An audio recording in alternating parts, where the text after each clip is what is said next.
Welcome, everybody. This is the Enough to Keep Going podcast. It is episode number 113. I was going to say 11.3, but that doesn't make sense. This is why we read things ahead of time.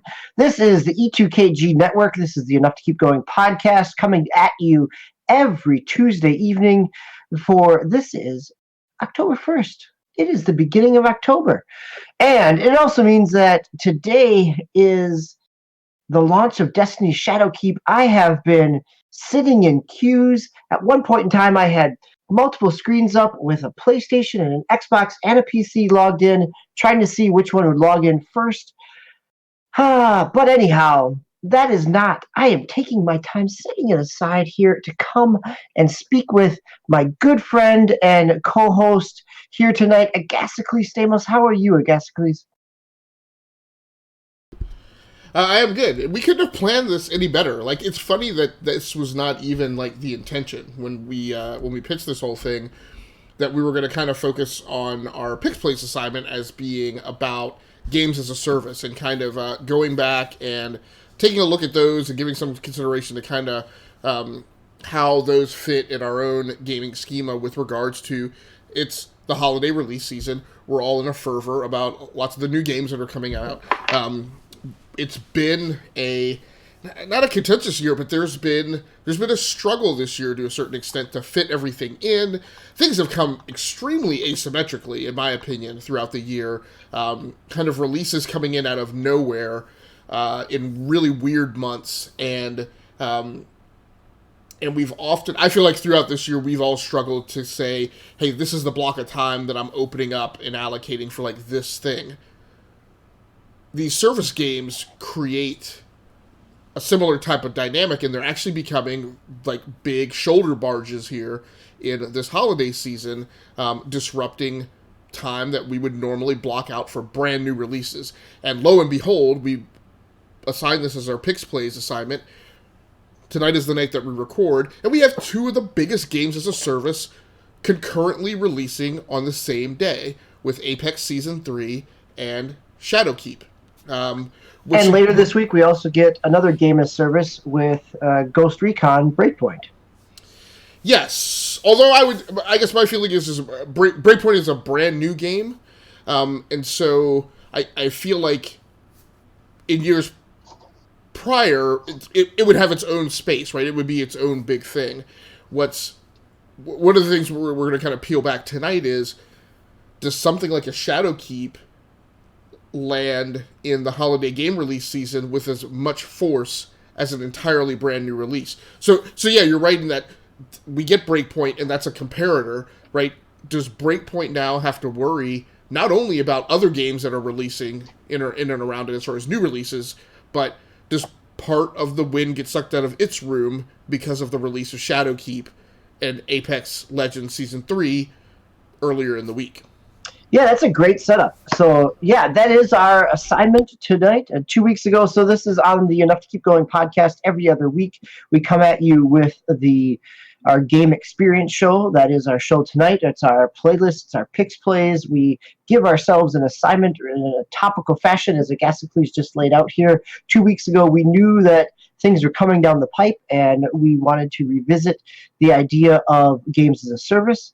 On the off weeks, or on the every other week, we are coming at you with our deep dive, so I dive into the week's news and industry analysis there as well.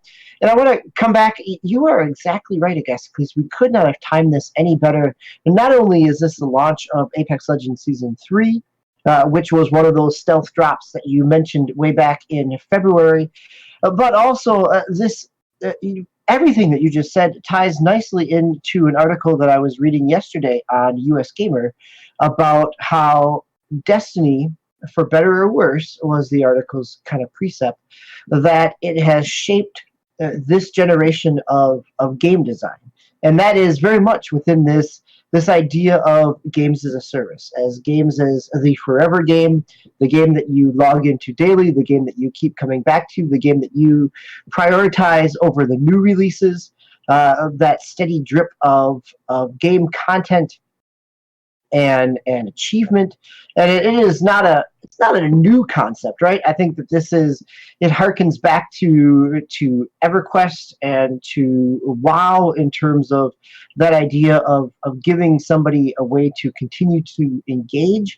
But this generation certainly has tried to monopolize on that, whether it's through Ultimate Team and My Team from sports games, or through Fortnite and Apex with free-to-play games with battle passes, or with games like, let's say Destiny or The Division, in terms of capturing some of that kind of RPG aspects.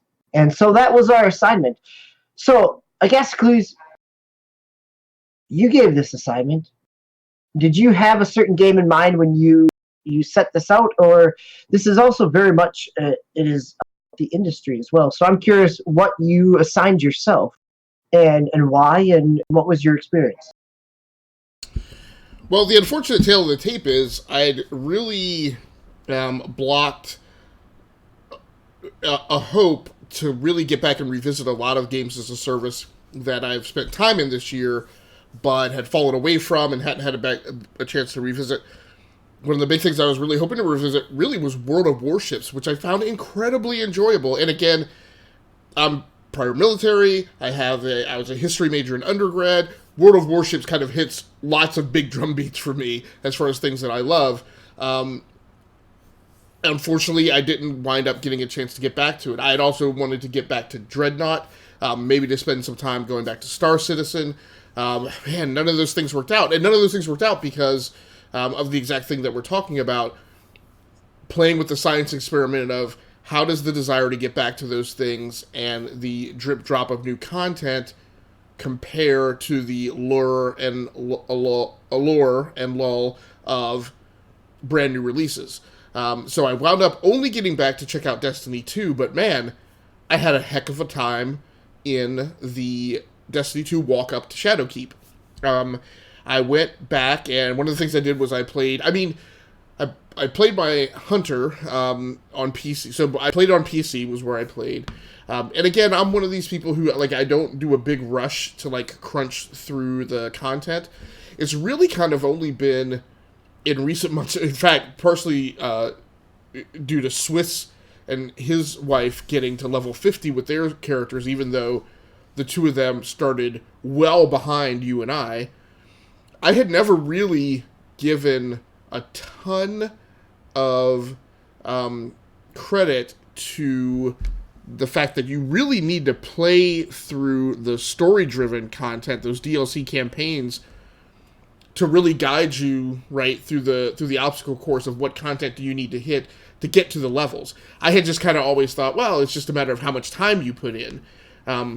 But knowing how much time those guys have, and again, they dedicated themselves to Destiny 2 for a chunk of time, but I was like, that doesn't explain how they got to level 50 that quickly. So one of the things I did was when I picked up the Hunter, I went back and I deliberately tried to get through Forsaken. We talked a little bit in the Discord channel about some of the things I ran into, which is that the fact that the opening design of Forsaken as you first start that campaign, and again, another thing is I'm one who I'm not going to crawl the web and Reddit and Reset Era and all these different nook and cranny places to find how you should play through something. I just expect that to naturally unfold for me in the game. And so one of the things is I got duped by the game design to spend a lot of time hunting some of the more difficult achievements to get through kind of the first kind of bow wave mission structure in Forsaken, and wound up wasting a lot of time, unfortunately. So you're talking about in the Tangled Shore Spider, you got to build up a certain amount of rep or complete a number of things in order to charge a crystal to get over to the Dreaming City and kind of open up all your areas. Right, exactly. And I'm sure people who are listening in on this podcast who don't know about Destiny 2 are like, are these guys Dungeons and Dragons total nerd outs? And yeah, that's a little bit of kind of what it is. But basically, it is an experience gate.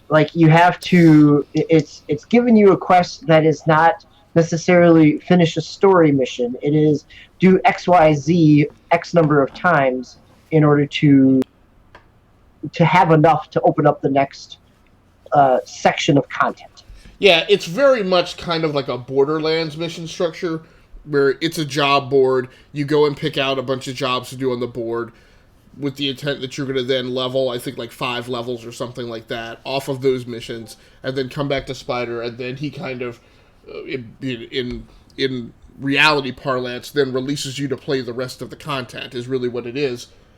The problem is that the way those missions are stacked on the board, the ones that are in your face are the ones that are the more deep geek lore type missions, where the only way you'll find those objectives is you have to go to the web and find where those locations are on the map. They refer to locations on the map by name that are not listed on the map. So it'll talk about a general area of a planet, but then it will say a specific thing in that location, and that's not listed on the map. You have to find it or know it. And all that's fine. What I didn't like was that if you look lower in or further to the right in those mission listings, you will get to the things that are more clear and patently obvious for you to go after. Of course, I'm a FIFO type gamer. I'm going to generally tend to pick things at the top of the list or the furthest to the left in a horizontally arrayed list to go after. So, like I said, I wound up wasting a bunch of time. However, not a total loss, because I did go up 3 or 4 levels and broke the 40 cap, which is something, again, that I've allowed myself to languish, for a long period of time, not being above level 40. So that felt good. In addition, I spent some time playing with my Titan, which, even though it's not my OG Titan from my PlayStation 4 Destiny run, I'm still kind of partial to that class, perhaps more so than the others. And again, now knowing, hey, you really got to focus on the story content, I focused on getting that character through the Red War campaign, which that character had not completed. I think I think I have either all the characters through the Red War campaign, or maybe I have one more right near endgame. But I got the Titan, to that point that obviously opens up everything in the tower. So I was finally able to take that character and go buy like a bunch of ships and paint them all different kinds of color schemes and apply upgrades and shaders and all that kind of stuff. So that was cool. And then like I said, I'm partial to that class, so quite honestly, it's probably more enjoyable for me to play that class. Even though I've maybe clocked more hours I've definitely clocked more hours on PC playing the Hunter. But it was just nice to get like my preferred class up through the Red War campaign, really opened the game up, and I immediately, again, with this new driven focus on getting through the DLC content, immediately flipped that character over to start pounding through the Osiris campaign. So overall, still pretty awesome, and I guess my lesson learned and realization out of it was, number one, I'm not ready for Destiny 2 to end. So that's a good thing. I got good news for you. We got a while yet. So. Right. And again, it encourages me, now that I know for Shadowkeep, I'm not rushing to get in line to stand in the queue for Shadowkeep, but I do know that once I do go back to Destiny 2, again, my focus is going to be on getting through those DLC campaigns and getting to Shadowkeep. I won't say as quick as I can, but in a very linear fashion, and not spending as much time languishing around doing other kind of random events in the game before bothering, right, to get into Shadowkeep. So, now, all of that gave me the luxury of really spending time with a game that I would say, in general, is commonly accepted as good.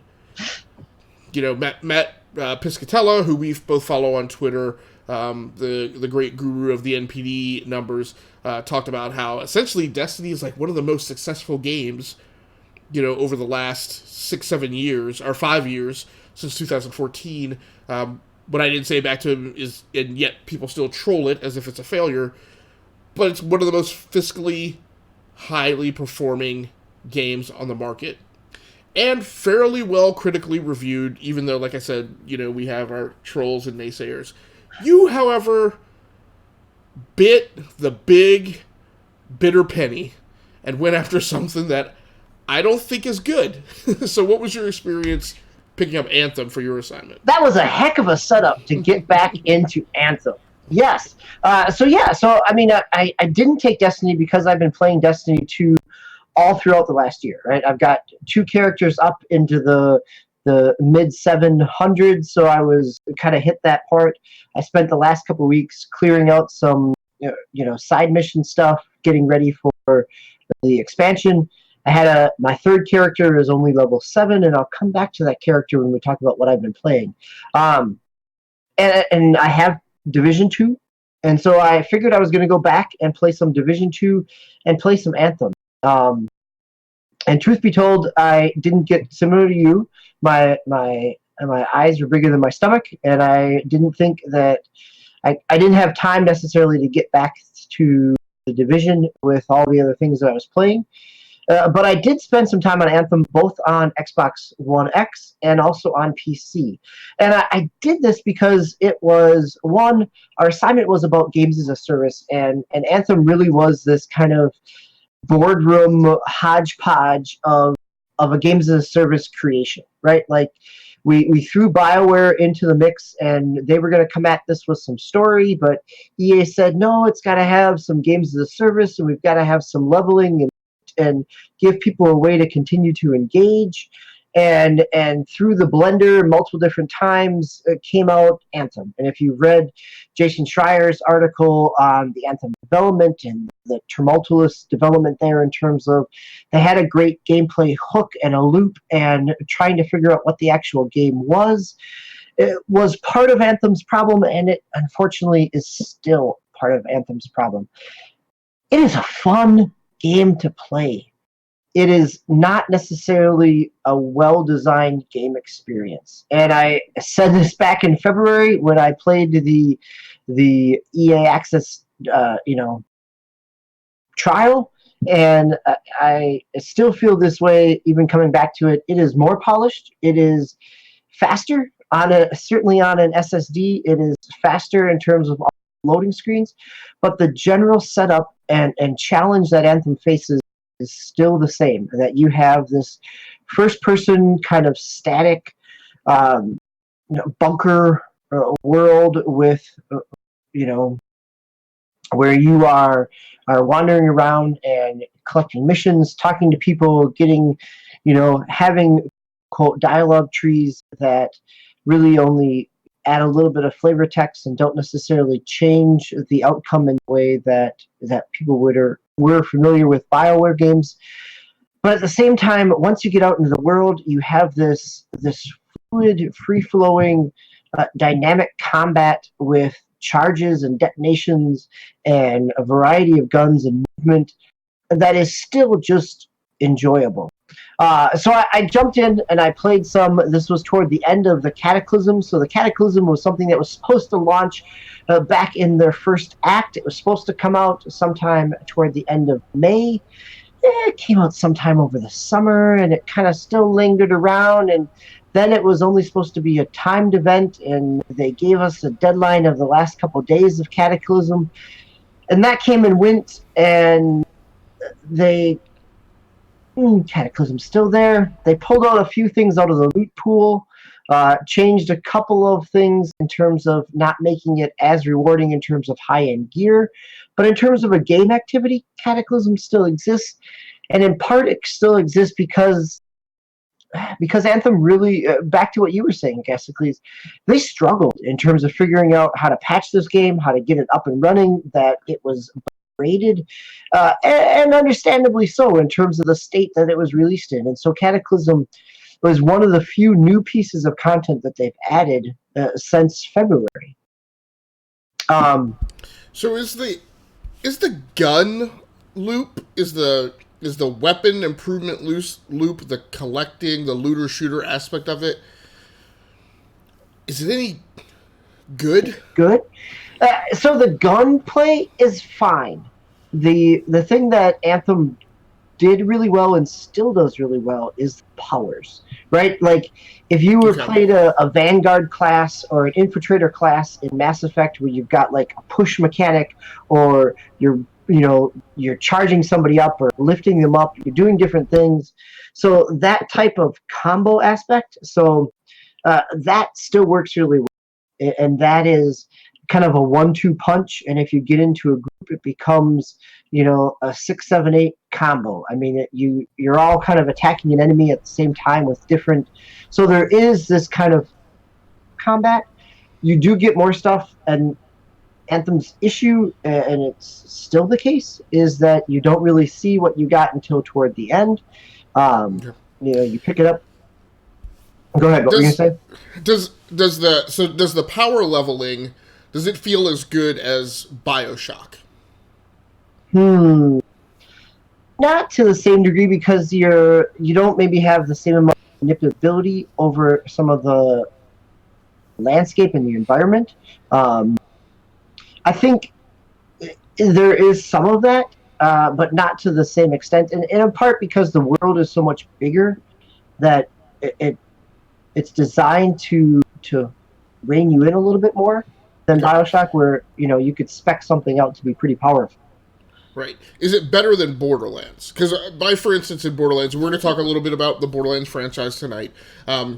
But my feeling in Borderlands is that the power leveling is kind of one note.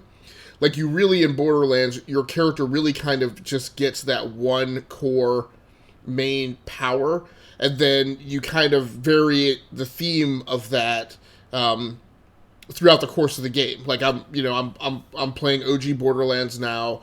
I'm using Lilith. She really just kind of has the phase walking.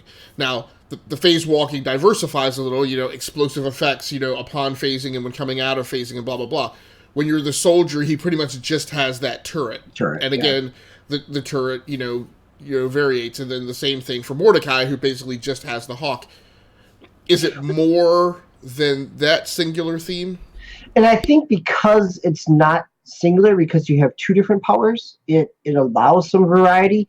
And then I would also say that it is a little more varied, because even in your left bumper, right bumper type of powers, that so maybe it's ice, maybe it's fire, maybe it's electrical, maybe it's, there's a variety of kind of elemental charges there that change it up a little bit.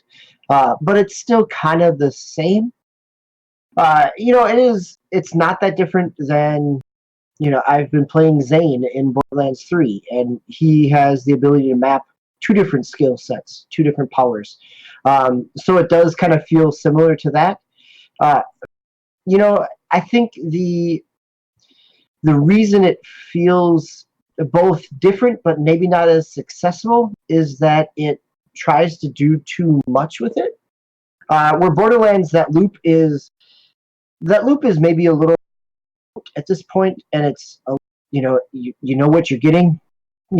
Yes, you get a skill point when you up, and it kind of helps you, but really what you're going after is that new gun with increased stats, and the drops happen fast enough that it keeps you going. I think Anthem's concern, and it's concerned all, has been that those drops don't happen frequently enough. Infamously, 2 weeks after release, one of the patches kind of ganked up the drop rates, and legendary loot was dropping at 200 times the frequency, and then they patched it back to what it was supposed to be, and the Anthem community was really disappointed, because it felt good in terms of that ability to kind of dive in and have the loot shower that Borderlands perfected so well. So let me ask you another thing. Do you dream of Electric Sheep? And what I mean by that is, and I mean, we've had like the Sid Meier Pirates conversation and things like that. And, for me in Destiny, I have this recurring kind of, waking dream, daydream in my head of like imagining that like my three Guardians on PC, like that's the fire team. And when I imagine like casting the Destiny 2 movie, right, it's like those three characters in my head, right, teaming up and going through all of those adventures together, and there being, jibs and verbal jabs between the three of them about like their different classes, and a warlock, what's my joke? A fallen, a cryptarch, and a warlock all walk into a bar, right, and like the Titans flipping the hunter crap, right? but that's because all that lore and all that basis and foundation and stuff is there, and it's interesting, and it's that old 1980s paradigm of the we give you half the story so that your imagination can fulfill the rest. Is there any allure like that in Anthem? Or like a lot of people would talk about Mass Effect and how like away from the game they would be like imagining their Shepard. Are you getting any of that emotional context out of the game? So this is where, and you give me a hard time about this on our Discord chat, is I do keep coming back to this game because the lore there is interesting. I think they set up an interesting story. They set up an interesting environment that had the potential to really be something. And no, I don't dream about them in a Blade Runner Philip Dick type of sense, or even the sense of where my Destiny characters certainly have a life outside of the game, or have some additional story elements that are created within the story. I think that there was always the potential of this within Anthem. And man, I feel like I said this back in February, is that this game is full of potential.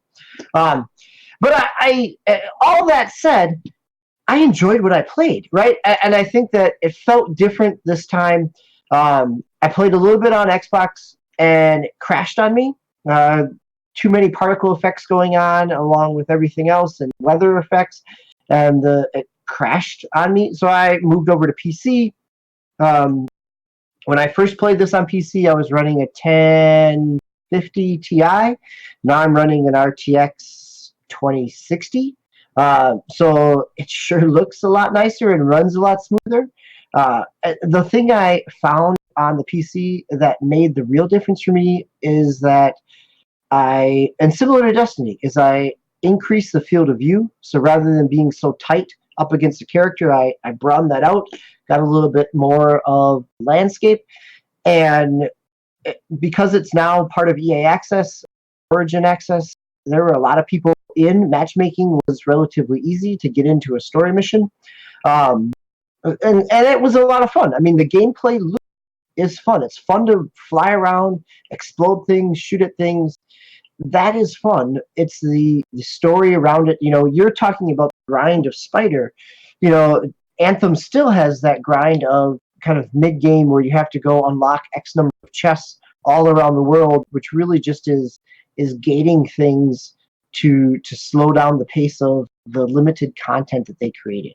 So yeah, I mean, I'm glad I went back to it. I know that we don't have to worry about coming back to it in any type of Games of the Year discussion. And it is, in some ways, it's one of those kind of hopes never realized type of games. Like there's a core gear there, but it never really develops into something that people should be proud of. Do you think the best hope for Anthem is that the game server shut down, people move on to something else, developers and creative directors come and go, and 10, 15 years from now, 2 or 3 console generations down the road, this gets announced, and it's like some creative director who, like, in their late teens or early 20s was like, I played Anthem when I was, a youthful gamer, and I always had this imagination that it could be something more than it was, and here's the reveal, right? We're bringing Anthem back, and it's like an Anthem with like a subtitle, like Anthem: The Next Generation, or Anthem, Legends, or that assumes that there's enough of a story there that people would nostalgically connect to, right? I mean, in some ways, trying to think of what's an example of that where somebody's pulled out an IP that doesn't necessarily have any goodwill or legacy attached to it, but it exists, right? I would say that the best hope for Anthem, and EA still talks like they're going to continue to support this. BioWare is still putting up press releases.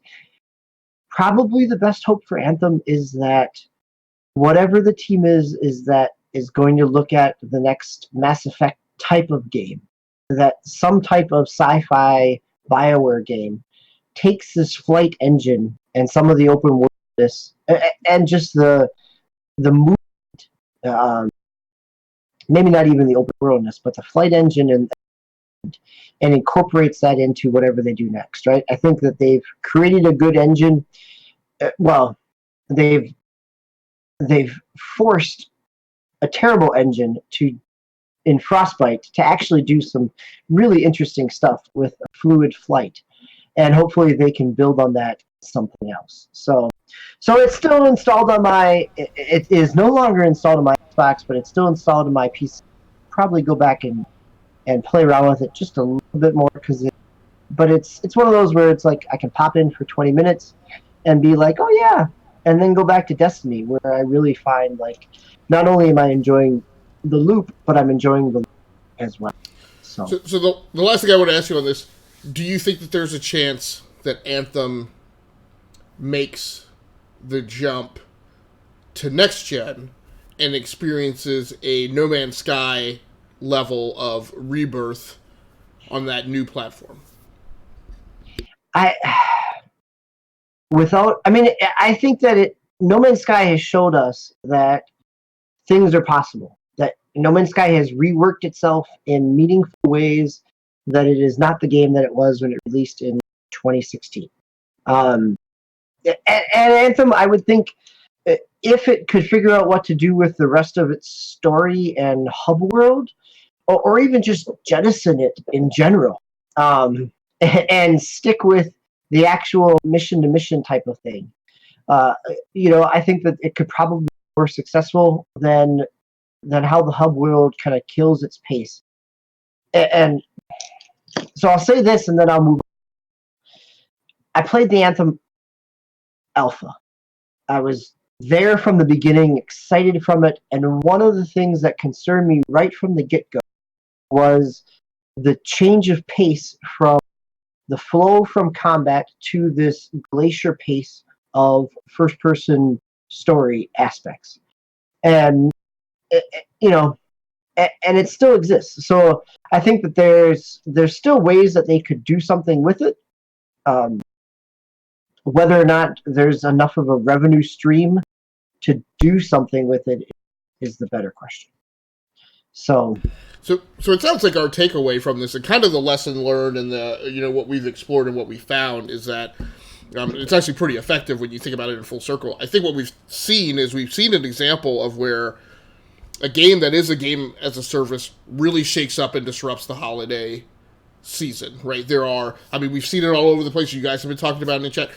People are standing in line queuing to wait to download Shadowkeep. They are not talking about Gears 5. They are not talking about Borderlands 3. They are not talking about Ghost Recon Breakpoint. Oh yeah, at one point tonight I was 14,000 in line on Steam to get into the queue. So right. Yeah, I mean yep. But go ahead.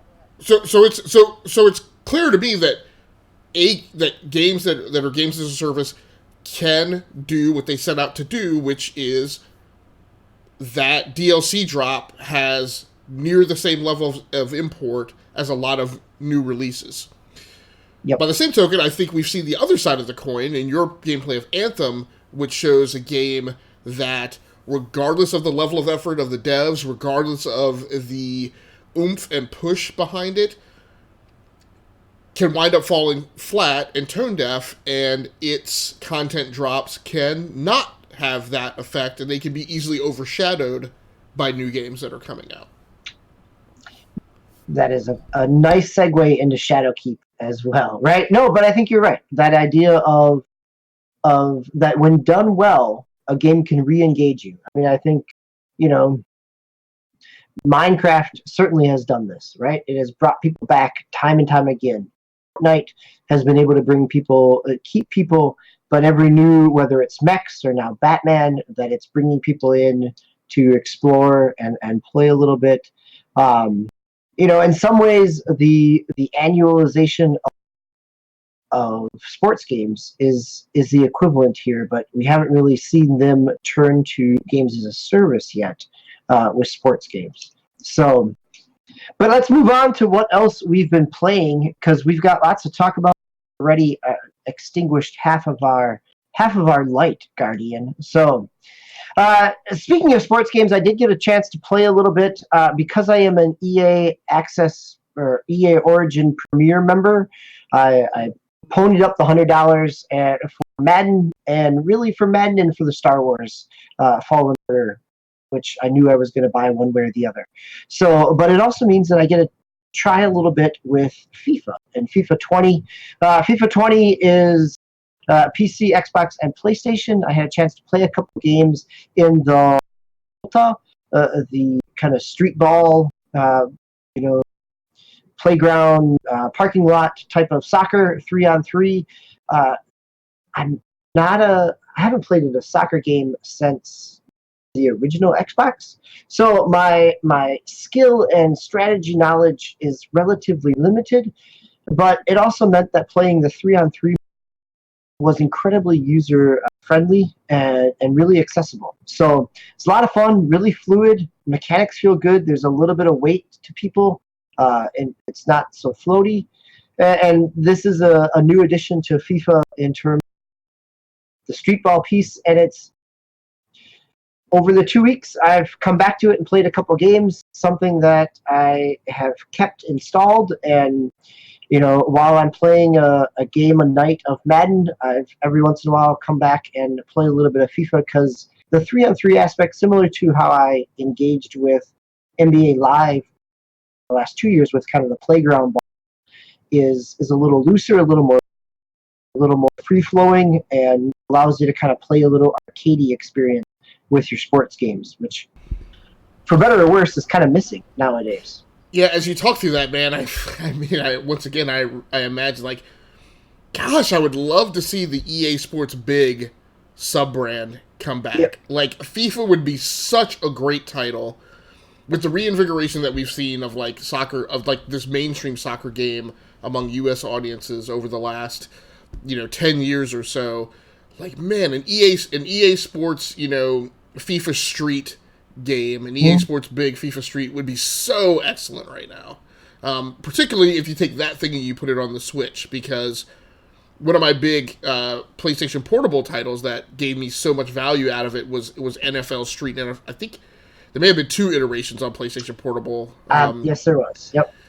Gosh, man, what a just great portable, like, take on it. And, like, so rich in the depth and length and distance that you could get out of the campaign in that and take with you on the go. But no, that's excellent, and pretty awesome that you're playing it on PC. Pretty lavish and succulent graphics that you're getting with that, with the 2060. Not so much. I mean, they look good. They're up on high, maybe a little bit on ultra. Again, I'm still running on only a 1080, so I'm not running on anything high. I mean, 1080p in terms of screen resolution. So, yeah, it looks really smooth, looks really great. I mean, I'm in part prioritizing frame rates and performance over graphics because I can. And so it's really fluid, and it makes it a lot of fun. Speaking of frame rates and fluid, one of the other games that I'm playing is Link's Awakening, which has been getting a lot of press kind of negatively. Even Digital Foundry has kind of gone through and ringer multiple times trying to figure out where the frame rate issues are and what's causing them with the tilt shift kind of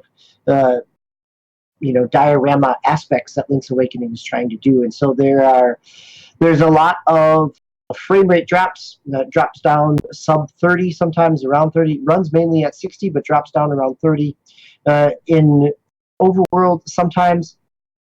And I gotta say that I've seen the videos and I can see where Digital Foundry points this out, but as an old school gamer, originally played Zelda where you get to the edge of the screen and everything kind of stops as the whole screen shifts down and you start going again. I mean, I don't really notice the drops as much in frame rate because my comparison is 1992, not 2019. And so now, are you mostly playing docked or undocked? So I have played. I've played it docked. I've played undocked on 1080p, and I also played undocked or docked on 4K. And oh wow, okay. Looks nice. Looks really nice. I've noticed it I mean, I think in some ways I see it more docked because the screen's bigger, right? I'm seeing more of the screen, where in undocked in handheld mode, it's supposed to have a little bit lower of a frame rate, but it's also kind of tighter, so I'm not noticing it as much. Other than that, if you enjoyed kind of classic over-the-top Zelda, this is great. I mean, I don't know that it's a $60 game. Don't tell Nintendo. But it's fun. I mean, I also own it in a Game Boy cartridge, and I own it digitally on the 3DS. But if I had a choice, this is probably the easiest way to play it in terms of having multiple buttons and just having a really fluid, beautiful, plastic-looking art style.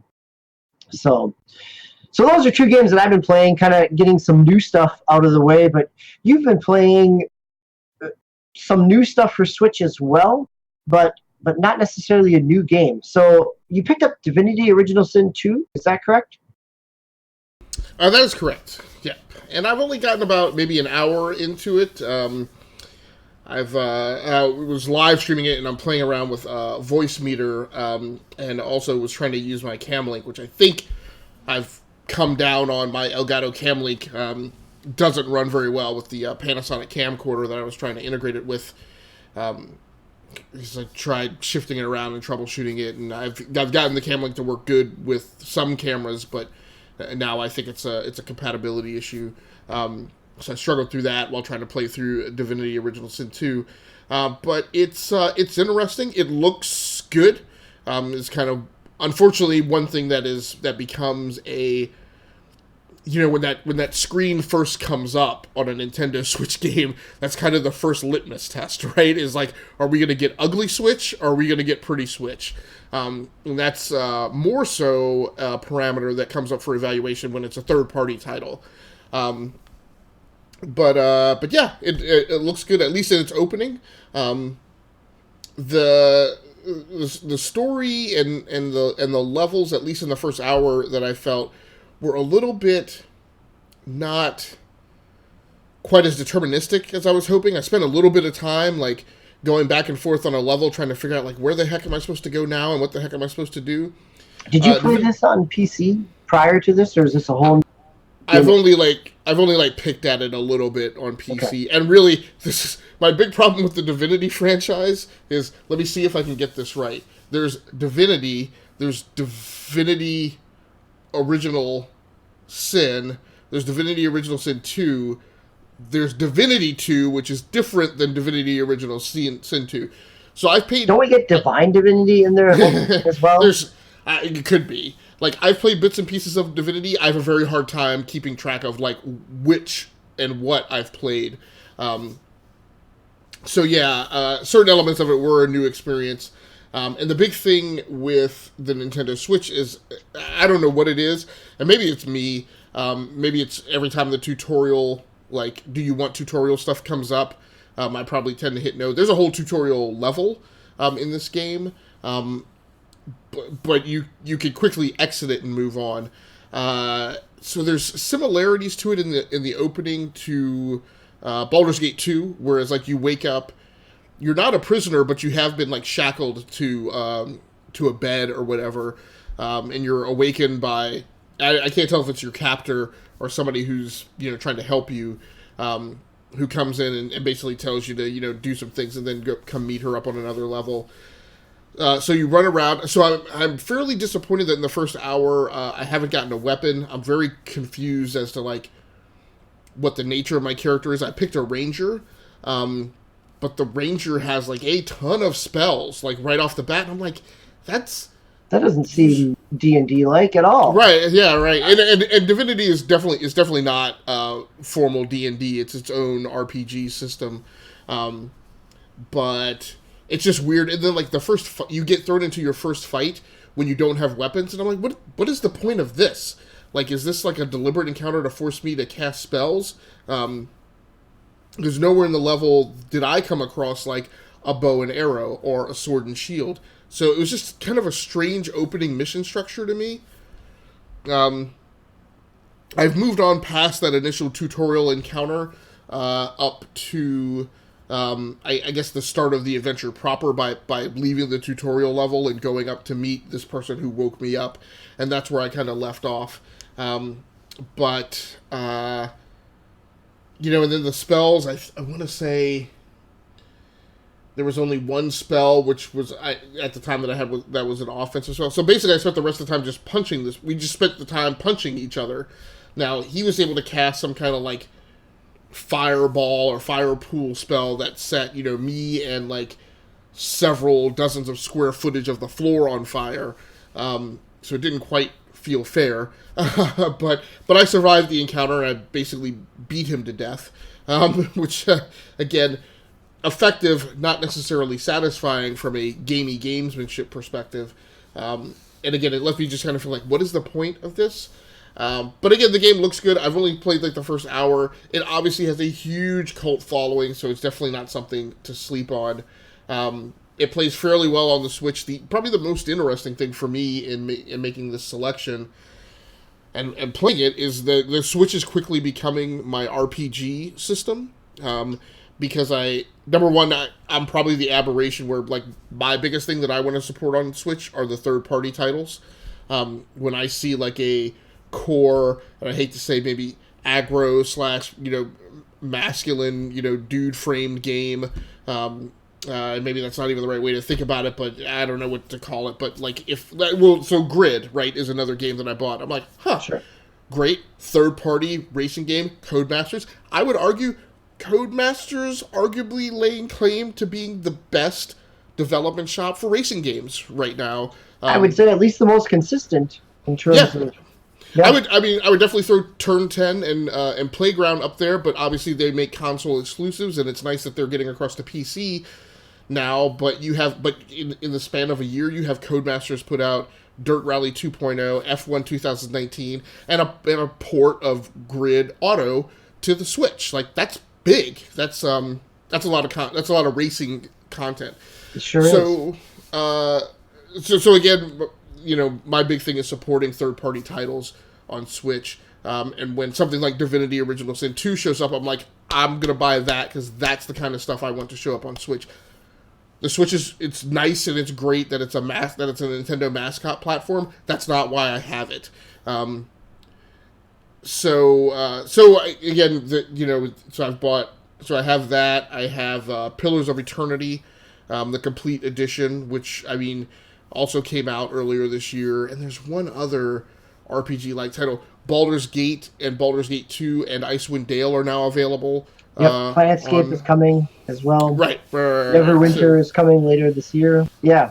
It's launching a whole lot. I agree. I in some ways, I completely hear that and agree with you in terms of support party aspect on Switch. The last 2 years, I've purchased NBA 2K on Switch because I want to have more sports titles on Switch. I just picked up Puzzle Quest on Switch because it is, it's an indie, but it's also something that's only on Switch.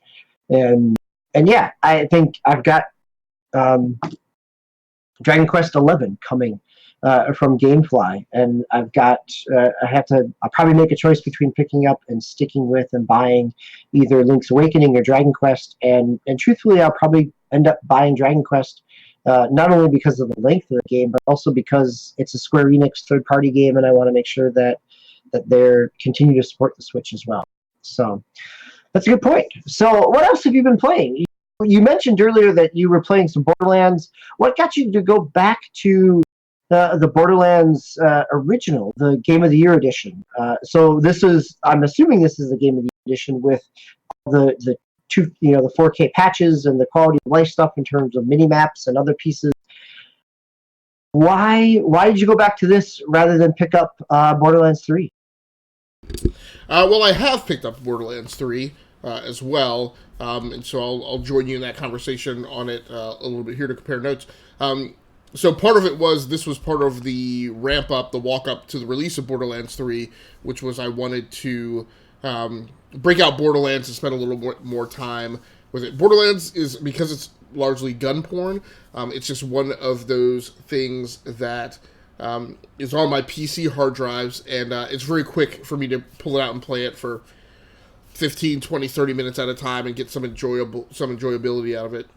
Really begs the question of, again, maybe Gearbox will see fit to port some of the older Borderlands titles to the Switch, because I think it would be great to have it available there for on-the-go play. I would not do the same with Borderlands 3, which we'll talk a little bit about. But so as part of that walk up to a new release in the franchise, the other thing is, as I continue down the path of streaming, collaborating with other streamers is a big thing. And I'm constantly going out and trying to find new streamers and support them, and also work together. And so, kind of a guy who's kind of becoming a partner in crime of mine, Nordstradamus, on Twitch. When we team up, we refer to ourselves as the Sons of Anarchy. And so he and I have been teaming up and playing through Borderlands co-op on PC. Because it's convenient, it's drop in, drop out, and there's a ton of fun.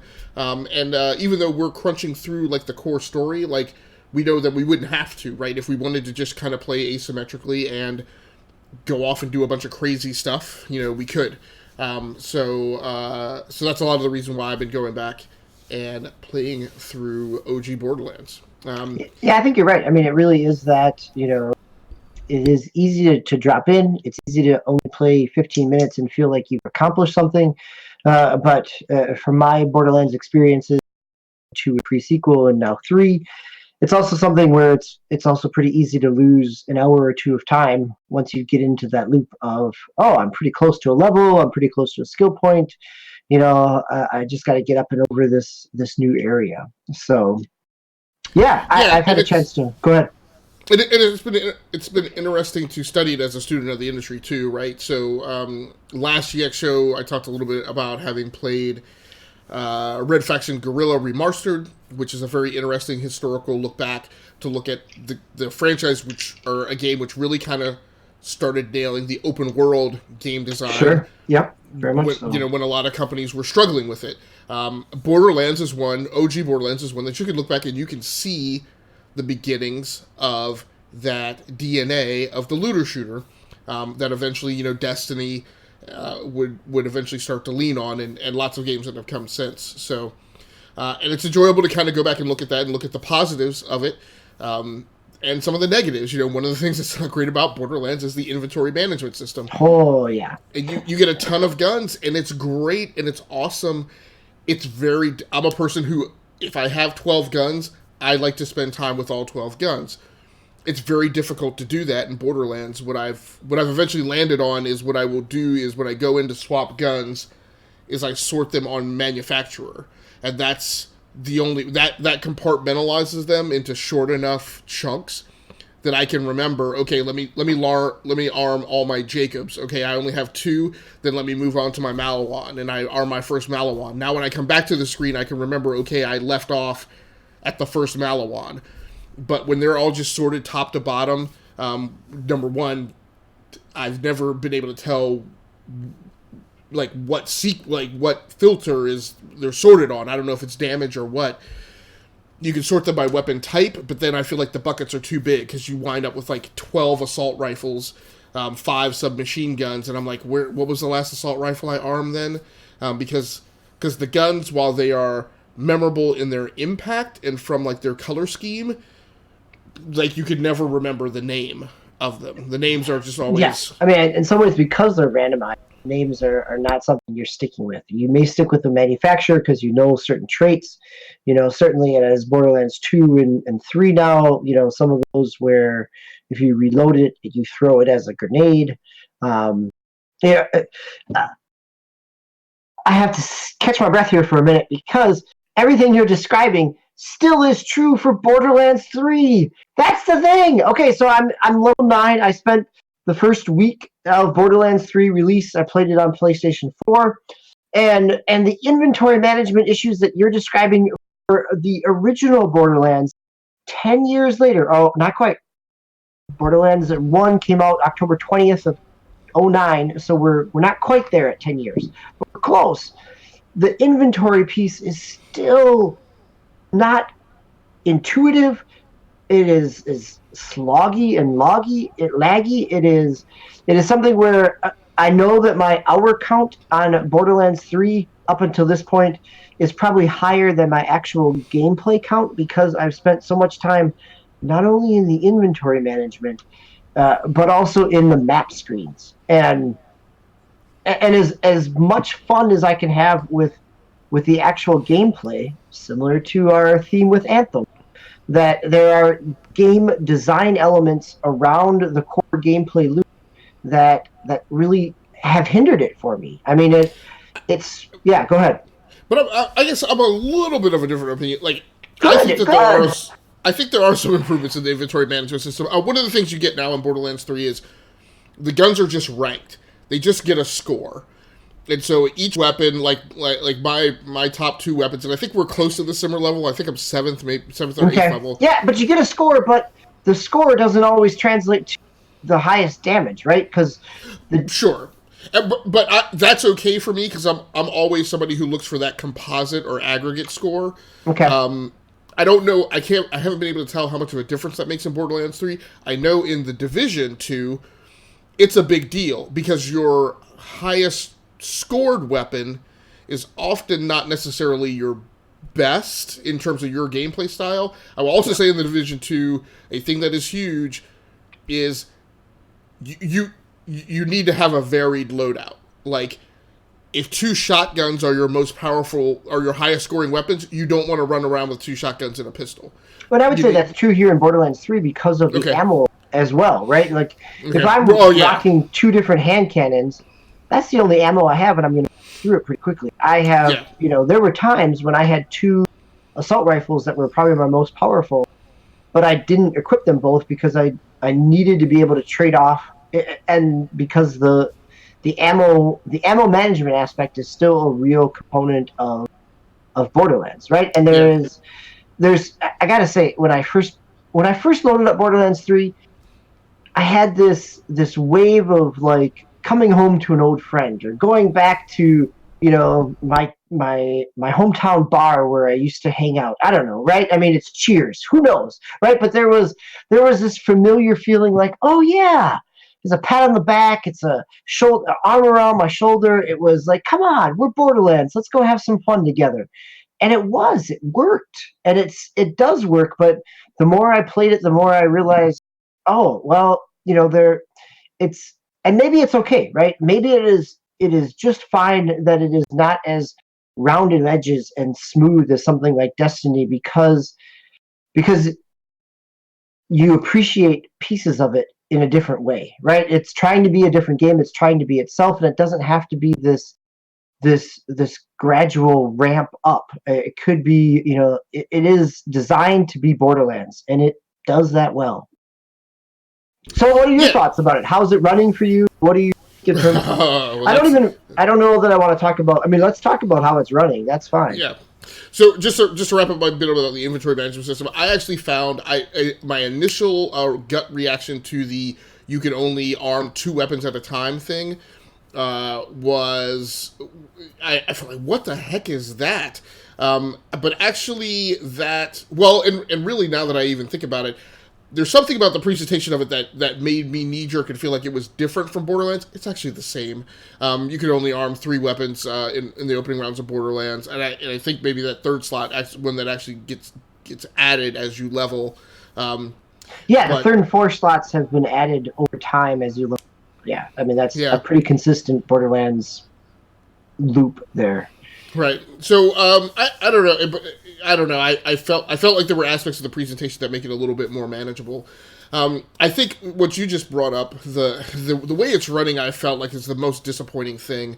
I encountered a few different problems, and I'm playing on a 40-inch 4K TV. So there could be aberrations in the interconnect, in the HDMI interconnect, that cause the PC and the GPU in the game to react wonky. But I will say one of the first things that and it really made me angry because I was in a live stream. I was trying to collaborate with 3 other streamers, and so me holding everybody up was frustrating. For some reason, when I went into that live stream, I started getting this behavior where it seemed like the game didn't recognize the full surface area and resolution of the TV I was on, and so the mouse cursor would bottom out about an inch from the bottom of the screen, which meant that there were lower tier controls that I couldn't click. I wound up shutting the game down and bringing it back up, and I think I also eventually... I think that allowed me to scroll around and get the whole screen. Performance at 4K was abysmal. And I play OG Borderlands in 4K. I play Destiny 2 in 4K. I played plenty of other games in 4K while streaming, while playing multiplayer with other people with no performance problem. This thing played worse than anything on the Switch. Yeah, it really doesn't seem to be optimized very well. And the same is true. Right. I played it on the PS. I'm playing on a PS4 Pro, playing in performance mode, and I'm still getting, kind of laggy, chuggy types of. I mean, for all the crap that the Game Press have given Link's Awakening for a little bit of a frame rate drop in an artistic design, Borderlands 3 is just. It does not seem like it is optimized for any system at this point. And, their Digital Foundry's broken down lots of things related to the 2 console versions, and those are playing on Pro and X versus the base consoles, which are even worse. Right, I'm playing on a GTX 1070, 8 gigabytes of GDDR5 RAM. I should be having no issues. So eventually what I had to do is I had to dump it to 1080p, which is fine. And at 1080p, it plays butter smooth. So I really don't have any complaints there. But yeah, it's, and then I will agree the map, like, I'm really frustrated with the map design. It's ridiculously complicated for no good gameplay reason. Like, it is hard to figure out where you're supposed to go.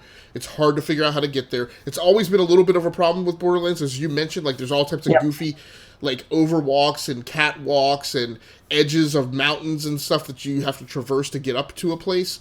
But it seems more Byzantine in Borderlands 3 than it was in past iterations, and it's totally unnecessary. We talk a lot about, like, Red Dead Redemption quality of life stuff that intervenes and it causes friction in you getting through the game and getting to the enjoyable pieces of it. I definitely agree with you. That's definitely one of them. Well, and I think they tried to do something here with the map because it is 3D, right? So you can, those catwalks that you're talking about, you can actually change the map to be able to see if those things connect, which sounds good in like a design doc, but when it's actually implemented, I find like I'm spending so much time just slowly massaging the map to get the right angle, to get the right elevation, to figure out, does this actually connect on a level plane, or do I have to go up or down? Or, getting the 3D elements, it only complicates the map to a certain degree. So yeah, and my last note on it, it's stingy. Like, just in those opening levels, that level 1 through 7 and up to like the first boss battle, stingy with ammo, stingy with loot drops. Really stingy with ammo. I mean, that I found myself, and in part maybe it is intentional, so it forces you to switch up gun types. But man, I mean, yeah, I found myself out of ammo a lot. Yep. So I'll be honest and say I rented this from GameFly. I sent it back after I thought I was gonna end up buying it, and I sent it back after a week. And maybe I'll come back to pick it up after a couple of patches and a couple of holiday sales. But I left kind of feeling like, oh, this is fun, but it's not as engaging as I hoped it would be. So agreed. We are at our hour mark, but we've got a little bit more to go. So I'm gonna just quickly say, one of the engaging games that I did to get to play a little bit today is Shadowkeep. I had a third character, a Titan level 7. I deleted that character and started over in order to see what the new light experience was like. And you start off back on the Cosmodrome. You are being awoken by a ghost. It is Agasicles. It is 2014 all over again. I had the arm around the shoulder Well, so this was one of my understandings originally. So it takes you all the way back to OG Destiny. That's awesome. Now, Yeah. I mean, is it the entire OG Destiny campaign? No, it's not the. It is the opening of. Okay. You get the Russian assault rifle. You Yep. make your way through. You get your ship, and you launch out as the Fallen are coming to attack you, and you go to the tower. They get a little cutscene after that opening mission that kind of gives you the wrap up of kind of what's been going on. That you get a little bit of a context, and then you're dropped into the tower.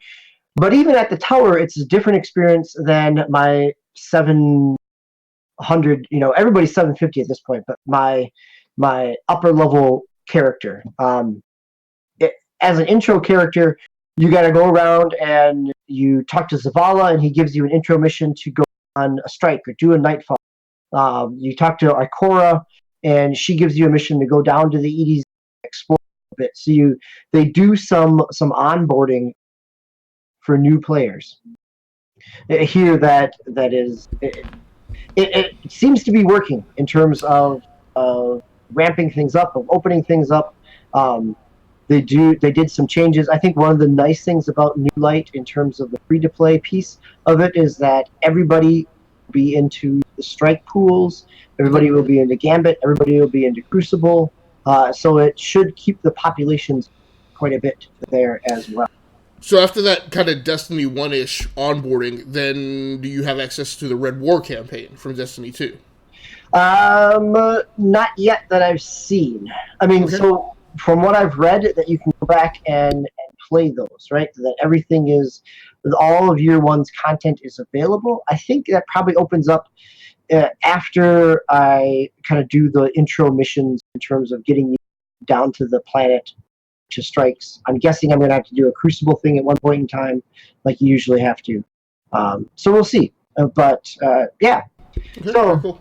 yeah, we'll I'm sure we will be talking about it more. Any thoughts on? You played a little bit of Shadow Tomb Raider. Do you want to hit that a little bit before we move on and wrap things up?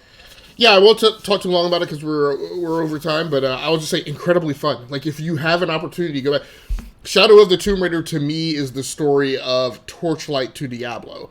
It is a game, except this time it's by the same developer. So in a lot of ways where Torchlight corrects a lot of the shortcomings of Diablo 2 and makes a more refined dungeon crawler game. You're talking Torchlight 2, right? Not original Torchlight. No, Torchlight. So there was Diablo 2, and then a lot of expats from Blizzard. Yep, went over to Runic. Right. Yeah. So I kind of feel the same way about Shadow of the Tomb Raider. I have a lot of problems, again, quality of life stuff with the original Tomb Raider reboot from 2013. I feel like Shadow of the Tomb Raider corrects a lot of those and makes itself into a more enjoyable game. There's still some of the problems of the goofy, like I'm gonna have you pushed down river in a flood, and you're going to joystick left and right to avoid running into debris. I'm like, don't do that's not game. It doesn't happen nearly as much in Shadow as it did in the original game. Exactly. It was so blatant, and going back to your reference of gun porn. I mean, there was definitely some questionable choices in terms of graphic elements with the original. There's more interesting combat, and it's really fun. It's kind of Crisis level in terms of tools and tactics that they put at your fingertips. And theatrically, I think it's better than original 2013 original reboot 2013. Yes, right. The Crystal Dynamics reboot. Yeah. Yeah. It looks great. Looks amazing. No, it's 4K. A beautiful game. I played a little bit of it last year. And you haven't played the second game, right? You didn't play Rise. Right. Yeah, I haven't gotten to that one yet. Yeah, and I would say that I would agree with you. Both of these games kind of move on that original formula. Yeah. And my only other thing that I mentioned on it, you mentioned something earlier in the podcast about your wasted IP or wasted resources or wasted engine or something like that. What in the world are Eidos and Square Enix doing with the engine for Tomb Raider? That is an amazing engine that should be applied and used in some game. Yeah, right. I mean, for all the, it would have seemed very possible they could have done something with that engine for an Avengers game, right? I mean, that, yeah, it's a beautiful engine. It's got a lot of good kind of cover mechanics. It is the closest to the Uncharted engine that is not developed by Naughty Dog, right? And that's pretty high praise. So yeah, it is. It'll be interesting to see. I mean, so it's been a year out since Shadow. I would think whatever they're doing is poised for the next generation, whether it's another Tomb Raider or if they get to use that engine for something totally different, it'd be great too. You're right. It's a beautiful engine, and it's world building that they do and the exploration, the traversal. I remember saying on a former podcast with you on it as well, is that the original 2013 boot to me outcharted Uncharted in terms of gameplay. So, but that wraps up our what we have been playing, but we are going to go back, and because this is our game experience show, we've got our assignment for next time. So 2 weeks from now, we'll be coming back to this assignment. So this assignment, I don't know, Agasicles, was this you that pitched it? The idea of coming back to a game at a point in your life? There are moments for all of us as gamers, whether we are regular gamers or we're kind of in and out at time of our life gamers, that there are games, the act of playing, whether it is the emotional experience, music, the tension, the adrenaline that can happen, all of those things can tie us to other things that were going on in our life. I can remember where I was the first time that oh wow, lots of firsts, right? I can think of a couple of different Mario games. I can think of the first time playing some Blitz, playing some NBA Jam. I can think of times in my life, even recently, thinking of where I was as I steered Commander Shepard through fighting off the Reapers, figuring out the first season of Walking Dead and making choices there. Lots of elements here, and so this is our assignment: is to go back to a game that we've fallen in love with, a game that reminds us of a certain period of time in our lives or a moment, or to go back and revisit maybe something from that same franchise or from that same development. So, Agasicles, I think you pitched this, and what were some of your game hooks that got you thinking about this? Well, this was prompted by a conversation that I heard on another podcast today, talking about Metal Gear Solid. And it occurred to me, like, my history with that franchise, and I was like, yeah, I really, really, really loved Metal Gear Solid. Like, the first one, and not technically first one, but the one on the PlayStation, on the PlayStation 1, original PlayStation. I have not been a huge fan of the Metal Gear Solid franchise since then, and I've tried to go back to it, and I'm like, there's nothing that captures the magic of that first experience for me on the original PlayStation, playing it in the family room of my 3-bedroom apartment while my roommate was asleep. Those first few years for me, out of college, out in the real world. And so I thought about, what other games are there? Like, they're a thing that they are special at that point in time in your life, and you can't get back to them, or things are just different. And so I can't get back to play Metal Gear Solid, at least not the way that I would want to right now. So things that I've listed that I might take a look at are Max Payne, Sid Meier's Pirates, and Icewind Dale. Another good, for example, that I'll throw out there is, there was a time in my life where the notion of taking on the 40-hour RPG with its associated side missions and its core campaign was something feasible to me. In the move from console generation 6 to 7, we suddenly started getting these 80-hour RPGs with their side missions and associated core campaign, and the Bethesda RPGs. And I'm like, when things hit that point, I'm like, that's not me anymore. Like, I'm not interested in that. Like, I'm never gonna. And to date, I have never gone back to something like that. Elder Scrolls or Morrowind or Skyrim or whatever it is that I have on Switch. Again, different because I'm trying to specifically support third-party games on Switch. but and I dabble a little bit in Fallout 4 now on the PC. But again, slice of time in my point of time in my life. So that's kind of was the genesis behind it. Yeah, no, those are good segues there. Sid Meier's Pirates. I think I might include that in. I can remember a long cross-country flight playing a lot of Sid Meier's Pirates on the PSP as I was heading out for a job interview. So, yeah, I mean, right, there are moments we can't necessarily recapture the reality, but those games give us a chance to revisit those emotions. So I'll be very curious to see what everybody picks here for that. That's a great choice. So we got a lot of games to talk about. This is game release season. We are headed into October with lots of stuff coming up.